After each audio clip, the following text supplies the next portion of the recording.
Oh, dali. Bilangin na natin itong kinita natin. 20, 40, 60, 80. Tapos, ito pa. Oh, magkano to? 100.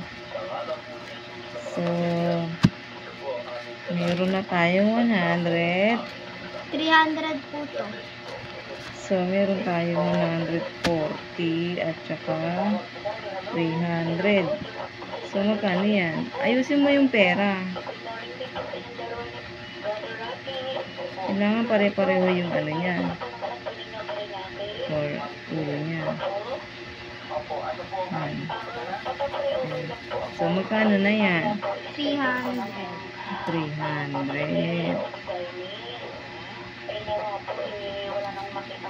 Ito.